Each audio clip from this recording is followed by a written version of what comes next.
خود تراشی مورتی کبھی کسی کا خدا نہیں ہو سکتی، اور نہ خدا کسی سے بدلے میں کچھ مانگتا ہے۔ جو حقیقی خدا ہے وہ تو صرف نوازتا ہے اور نوازتا ہی رہتا ہے، بنا کسی لالچ یا بدلے کے، کیونکہ وہ حقیقی خدا ہے، اور خدا کبھی کسی محتاج نہیں ہوتا۔ سرسوتی رات تک ان کی خوش گمانیوں میں مست رہی کہ بھگوان کو اس کی سیوا پسند آ گئی ہے، اور وہ خود بھی پنڈت اشونت ٹھاکر کو بتا آیا تھا کہ وہ لڑکی مندر میں آ گئی ہے، مگر اسے 2-4 دن صبر رکھنا ہوگا۔ پنڈت راستہ صاف کرتے ہی اسے اطلاع دے دے گا کہ کب آنا ہے۔ یہ وہی مندر تھا جہاں دینا ناتھ اور اس جیسے لوگوں کا آنا سخت ممنوع تھا، کیونکہ ان کم ذات لوگوں کے چرن مندر میں پڑنے سے مندر ناپاک ہو سکتا ہے، مگر اب ان کی کم ذاتوں میں سے ایک لڑکی کئی دن سے مندر میں تھی۔ اب نہ تو مندر ناپاک ہوا تھا اور نہ ہی پجاری۔ آج سرسوتی کو مندر میں 7واں روز تھا۔ رات کو وہ چارپائی پر لیٹی اپنے گھر اور شاموں کے بارے میں سوچ رہی تھی کہ اچانک دروازہ بجا۔ کون ہے؟ سرسوتی نے پوچھا، اور پنڈت کی آواز پہچان کر اٹھ کر دروازہ کھول دیا۔ پنڈت اندر آیا تو اس کے ساتھ ایک اور شخص بھی اندر آیا تھا۔ یہ اشونت ٹھاکر ہیں۔ پنڈت نے ساتھ آنے والے شخص کا تعارف کروایا۔ سرسوتی نے ہاتھ جوڑ کر ٹھاکر کو پرنام کیا۔ جواب میں ٹھاکر نے صرف سر ہلانے پر اکتفا کیا۔ ٹھاکر 35-40 کے قریب ایک ہٹا کٹا شخص تھا۔ بڑی بڑی مونچھوں نے اسے بنا دیا تھا۔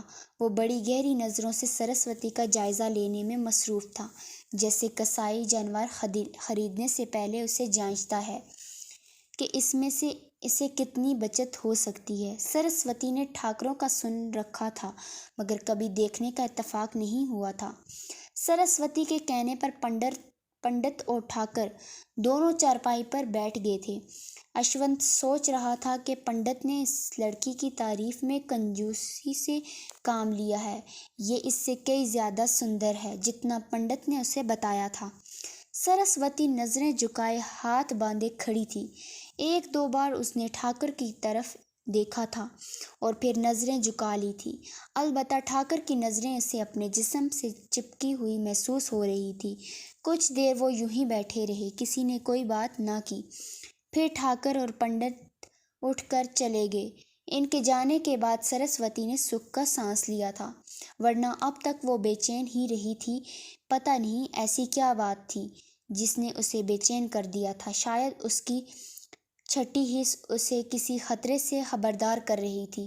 دروازے کی کنڈی لگا کر وہ لیٹ گئی اور اپنے گھر والوں کے بارے میں سوچنے لگی۔ اپنے ماں باپ اور بہن کے ساتھ اس کی نظروں میں ایک اور چہرہ بھی گھوم رہا تھا، وہ تھا اس کے محبوب شامو کا چہرہ۔ رات کے کسی پہر اس کی آنکھ لگ گئی۔ صبح اس نے معمول کے مطابق اپنے کام نپٹائے اور کمرے میں آ گئی۔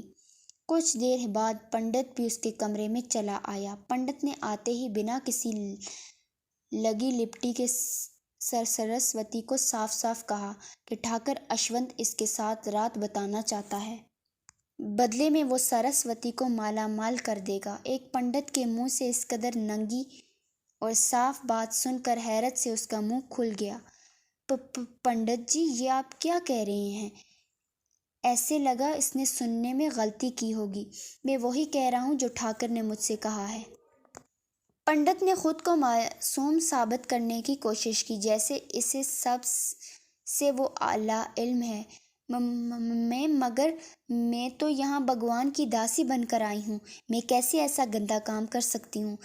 بھگوان ناراض ہوں گے، بھگوان تم سے خوش ہوں گے داسی۔ پنڈت نے لفظوں کا جال بننا شروع کیا۔ اور مندر ٹھاکروں کا ہے اور بھگوان بھی ٹھاکروں کا ہے۔ اگر تم اشونت ٹھاکر کو خوش کر دو گی تو بھگوان تم سے خوش ہو جائے گا، پھر تم ہمیشہ کے لیے یہاں داسی بن کر رہ سکتی ہو۔ پنڈت نے شاید اسے لالچ دیا تھا، مگر سرسوتی جان گئی تھی کہ وہ یہاں داسی نہیں بلکہ داشتہ بن کر رہے گی۔ بھلے وہ ایک غریب اور کم ذات خاندان سے ہی تھی، مگر تھی تو وہ ایک لڑکی ہی نا، اور ہر عورت اور لڑکی اگر غیرت مند ہو تو وہ کسی کو اپنے جسم کی طرف دیکھنے بھی نہیں دیتی۔ چھونا تو دور کی بات ہے۔ سرسوتی کے ذہن میں ایک چہرہ ابھرا، شامو کا چہرہ۔ سرسوتی خود کو شامو کی امانت سمجھتی تھی۔ میں یہ کام نہیں کر سکتی۔ آخرکار سرسوتی نے زبان کھولی۔ پنڈت نے حیرت سے اس کی طرف دیکھا، جیسے اسے سرسوتی سے ایسے جواب کی توقع نہ ہو۔ پنڈت کچھ دیر اسے گھورتا رہا۔ سنو لڑکی، پنڈت کے لہجے میں غصہ بھی تھا، تم انکار کرو یا اقرار، تمہیں ہر صورت ٹھاکر کی مرضی پوری کرنی ہوگی، ورنہ انجام بہت برا ہوگا۔ رات کو تیار رہنا، لڑکیاں تمہیں تیار کرنے آ جائیں گی۔ پنڈت یہ کہہ کر اٹھ کر چلا گیا اور سرسوتی رونے بیٹھ گئی۔ اس سے زیادہ وہ کر بھی کیا سکتی تھی؟